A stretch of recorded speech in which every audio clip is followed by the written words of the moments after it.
Hello, my name is Andrew, and today we're going to be doing a virtual dementia simulation here at Contemplative. We believe in interactive caregiving and empathy-based building sessions in our education.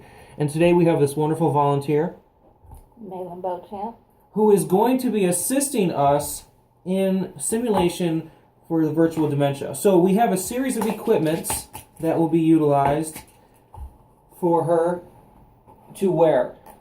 First, we have some auditory changes. We have this set with headphones and an audio track that mimics and simulates sounds of verbal and auditory hallucinations. An individual may hear sounds or voices. The individual will also hear a siren or telephone that occurs through the process of listening to this. Additionally,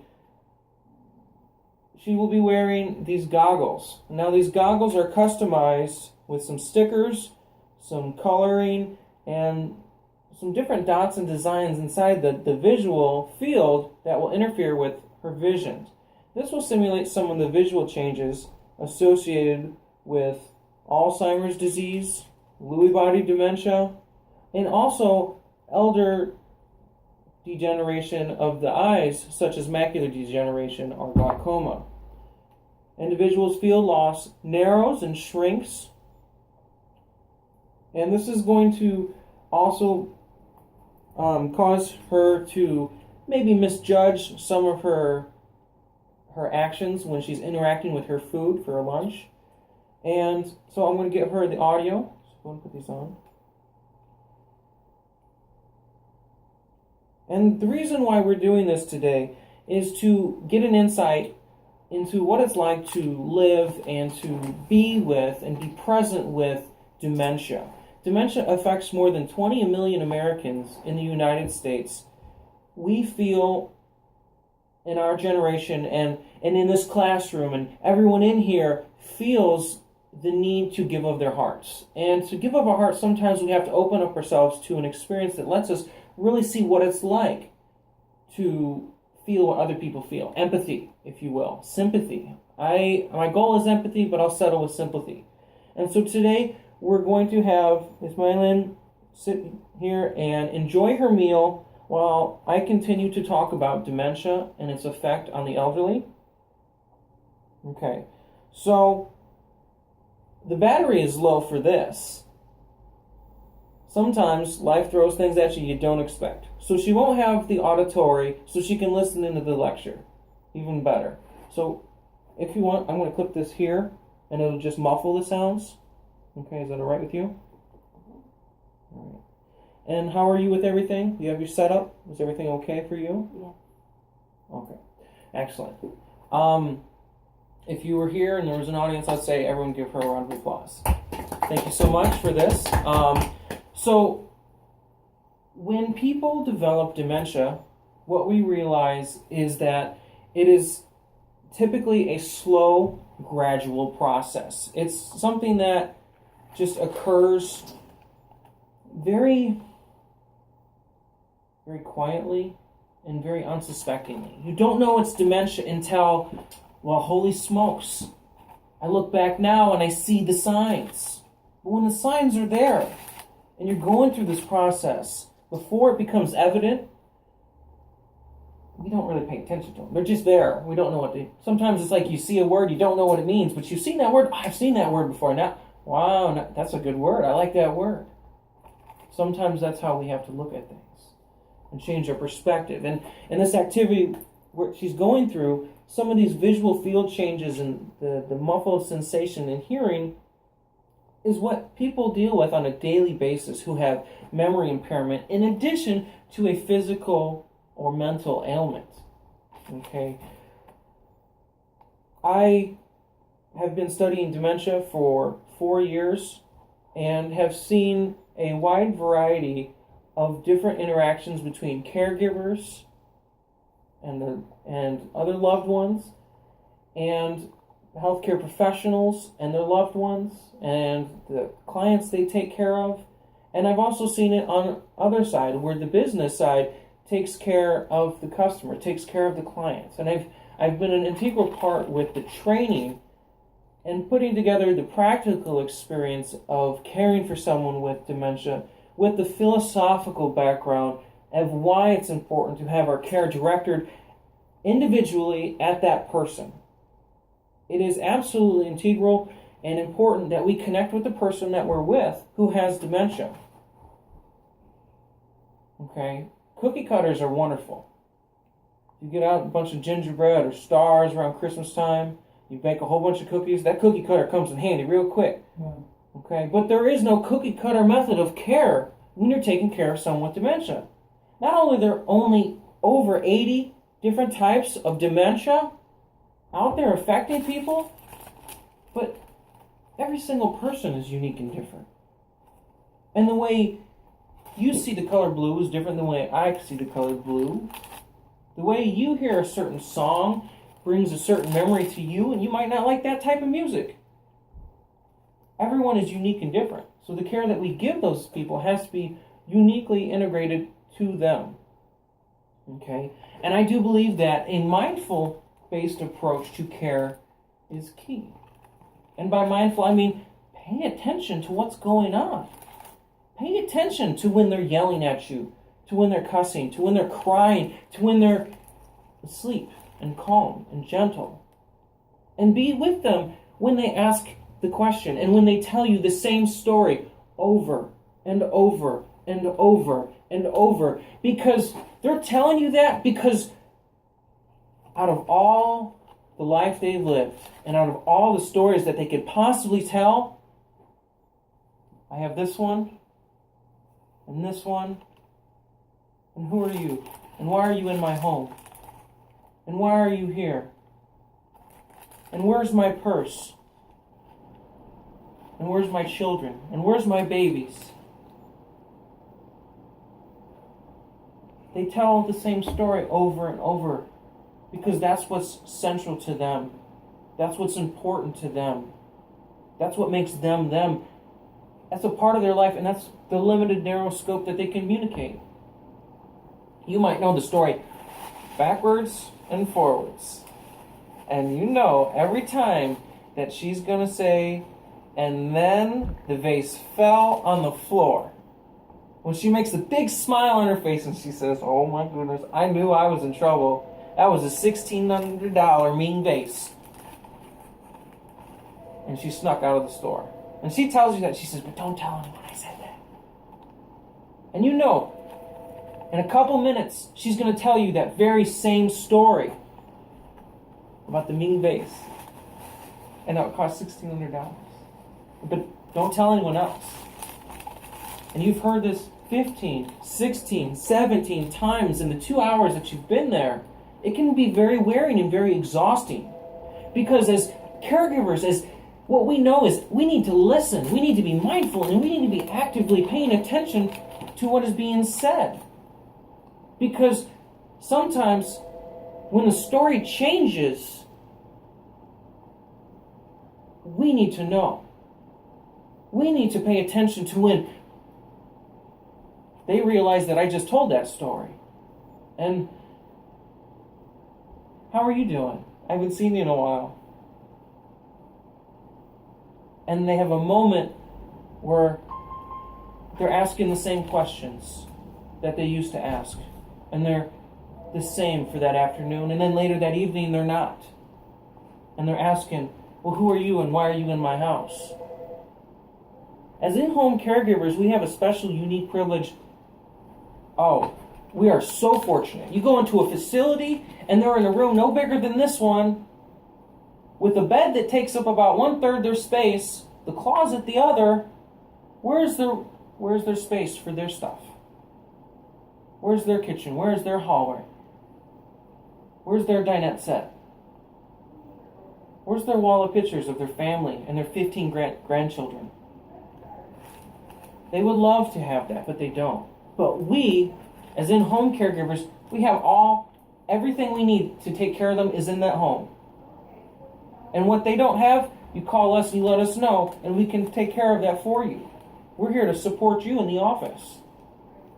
Okay? And when we're in there, there's pictures on the walls.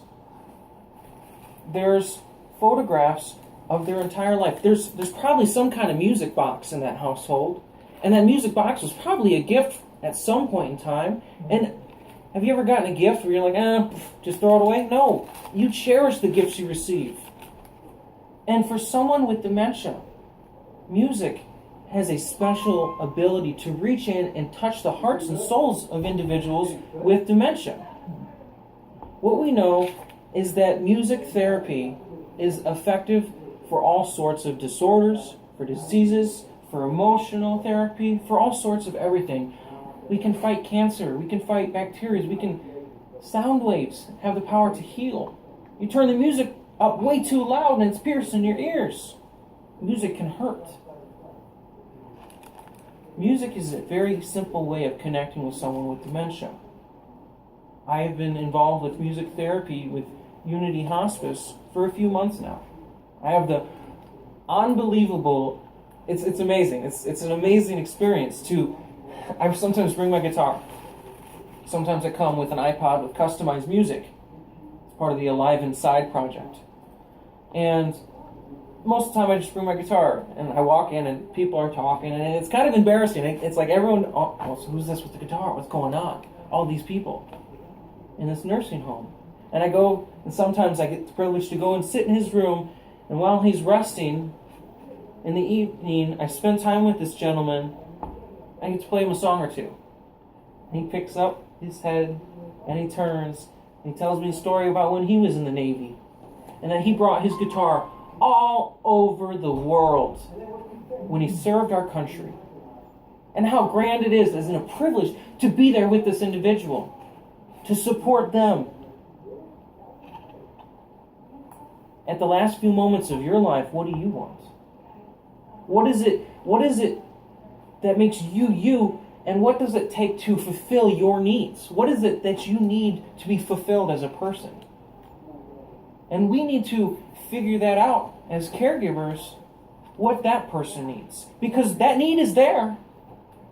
And it can be found and it can be discovered if we take the time and the patience to approach that person mindfully. Be aware. And awareness starts not only externally, but you have to be aware of yourself. As caregivers, again, we are so stressed out in what we do. Because, yes, like workers out working on the road, there's a stress of the job. It's heavy, it's laborious, it's physically tiring. We too do that. Yes, we lift. Yes, we move. Yes, we carry on. Blessings to all the people who work on the highways for their safety. On the road, that's hazardous. But there's no steel beam, there's no shovel hold that is going to call them racial slurs, that is going to speak negatively and tear you down when you're doing your darndest to support them and care for them. What we deal with as caregivers is an emotionally laborious, stressful job. And we have to do our best to take care of ourselves as we go through this job.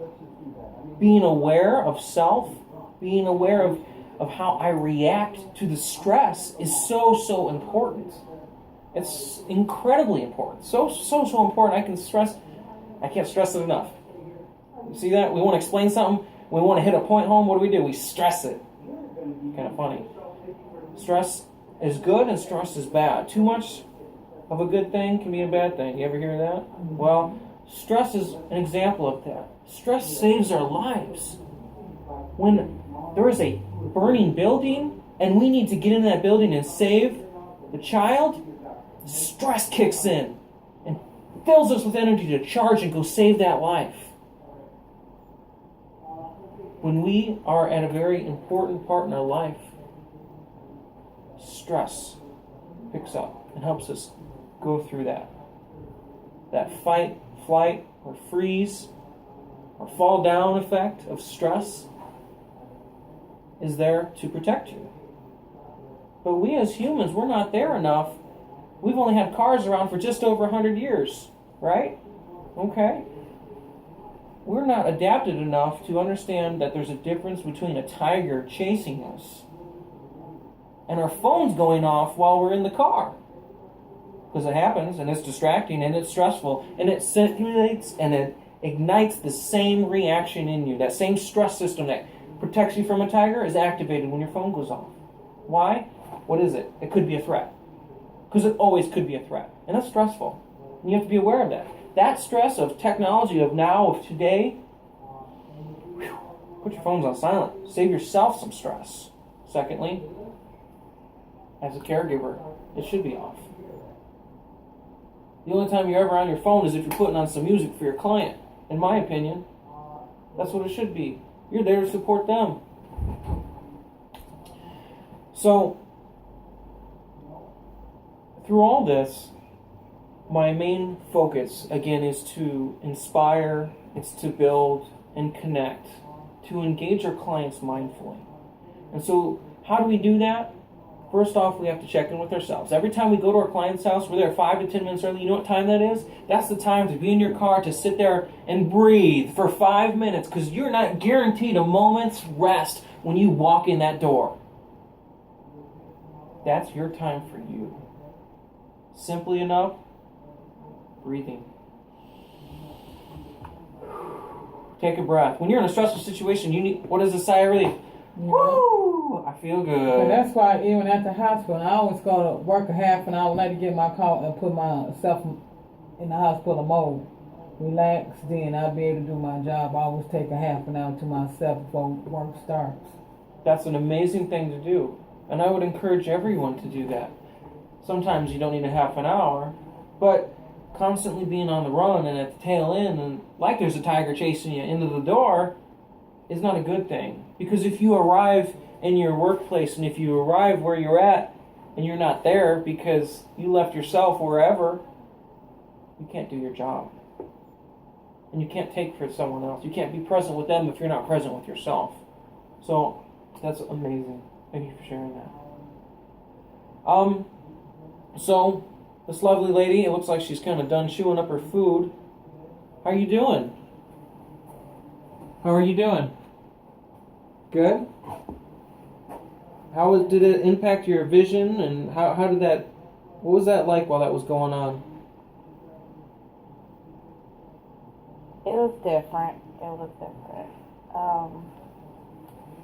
You can't really eat at the pace you really want to because you don't really know what you're doing or see. You can't really just go in on your food.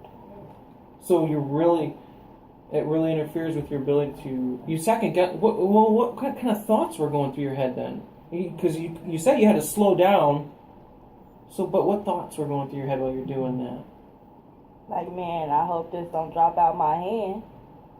Oh, or okay. I hope it don't fall. I hope I don't make the mess. I hope I don't miss my mouth. Oh, wow. That's pretty big. Eye-hand coordination is something we don't think about. Mm-hmm. If we can see, we can do it. But if you can't see, it's hard to do it. Mm-hmm. Oh, wow. Thank you for sharing that. That's why when you see some people eating, some elderly people eating, food be all over the place because they can't really see what they doing. Right. And they be trying to keep that independent, but some of them can't. Absolutely. The difficulty. And that's just to say, if there was tremors, if this individual had Parkinson's disease, for example, and there was shaking, to be able to feed yourself, plus the uncertainty visually, I don't want to eat. Yeah, that's what I was going to say, too. Like, a lot of people, like, a lot of clients, they don't really have the appetite, maybe because they do go through this, because right now, it's like, I don't want to eat no more, because I can't get it how I want to get it. So it's like, I give up. So they give up, and they don't eat, and what happens? Malnutrition. Right. And what happens if we don't eat enough, and when we don't drink enough? What do we increase our chances of getting? Dehydration. Urinary tract infections. Which is delirium. What can cause delirium? And delirium is different than dementia. And what did I say before? Dementia was what? 2 words? It's on the board. Or you wrote it down. It's tango and black. No, that's Alzheimer's. No, dementia is brain failure. Dementia is brain failure. Okay. Delirium is a short-term onset. So a urinary tract infection is different. It's a delirium or a dementia. Okay, so I'm just trying to separate those two words from each other. So delirium is this rapid onset, this quick, all of a sudden, you didn't expect it, but now it's here. Dizziness, confusion,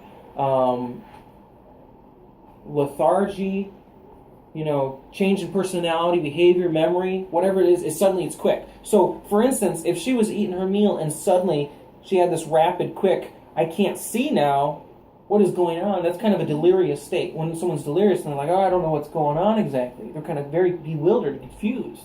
And a urinary tract infection can look just like dementia. But again, it's quicker, it's faster. And it can be resolved much quicker, much faster. Okay. Very important to note the difference between delirium and dementia. So, one more quick question. I see you were having a drink. Were you afraid you were going to spill your drink on you as well? Yeah. That's nerve-wracking. And what do we do as caregivers a lot of times? We come in and say, you got something on your shirt. You got something on your shirt. And we point out all that's wrong on their clothing. And we see it. Because when I look at you, what do I pay attention to? I pay attention to what's not the same. Right? That's only normal. So we go and we see, oh, that's not the same. That's dirty. That's wrong. And in your mind, if you look down, your visual field is different. What you see is totally different. And if you spilled something on you, you have, correct me if I'm wrong, there's a lot of little spots through your vision. Is that true? Mm-hmm. So if you look through your goggles, what you're seeing, you can't tell. So I look down, oh man, I can't believe I spilled something on my shirt. Or I look down and I see spots anyways. I don't know what's here and what's not. And if I constantly feel like it's dirty, I'm not going to feel good about myself. So my self-worth, my self-value is diminished. And when your self-worth and your self-value is diminished, do you feel good about yourself? No. Do you want to get out of bed? Heck no. Do you want to get up and do anything? No. Because you don't feel it. You don't. And that's where self-compassion comes in. Where you have to come in and just love yourself. And that's where that self-love is, again, reflected. If we don't love ourselves, how are we going to love our clients? Right? We have to love our clients. And the more we love our clients, the more we're going to find out how much we love ourselves. It's a cycle. But even so, that's a labor of love is still laborsome. And that's why we have to be mindful and be aware of our own self and our own thoughts and how we take care of ourselves. We have to manage our stress levels the same as we have to take care of our client, right? Because if we get burned out, is a light bulb that doesn't work any good? Not really. Unless you're an engineer or electrical engineer and can figure something out. That's not my thing. I can't do that. But I wanted to thank you again for going through this meal experience and eating while having this physical malady, be it short term. Would you say that it is, if you want, go ahead and take them off. Would you say that even immediately that's a profound difference? Does it kind of change how you feel about people you take care of? Yeah. Gives you that sense of what it's like. Now, you can take this off. And that's a good feeling, isn't it? The people that we take care of, the people that are suffering with dementia, cannot take the goggles off. They can't take the soundtrack of distraction, of voices. They can't take the little dog they see running around. Or, Nancy, what are you doing on that table? You can't take away when they hallucinate. But we can. And we can step away and say, I know what you're going through. I can understand.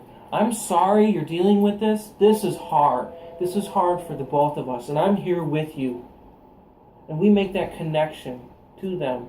And once we make that connection to them, the care that we give is going to become so much more rewarding, so much more fulfilling, and so much more simple, even, once you learn to connect with the people you care for.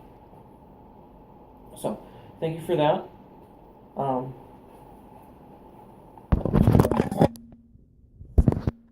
Again, be mindful, be aware. of what's here and what's now, and the people you're with. When you're in a room with someone, be with them, because they're with you. Have a great day.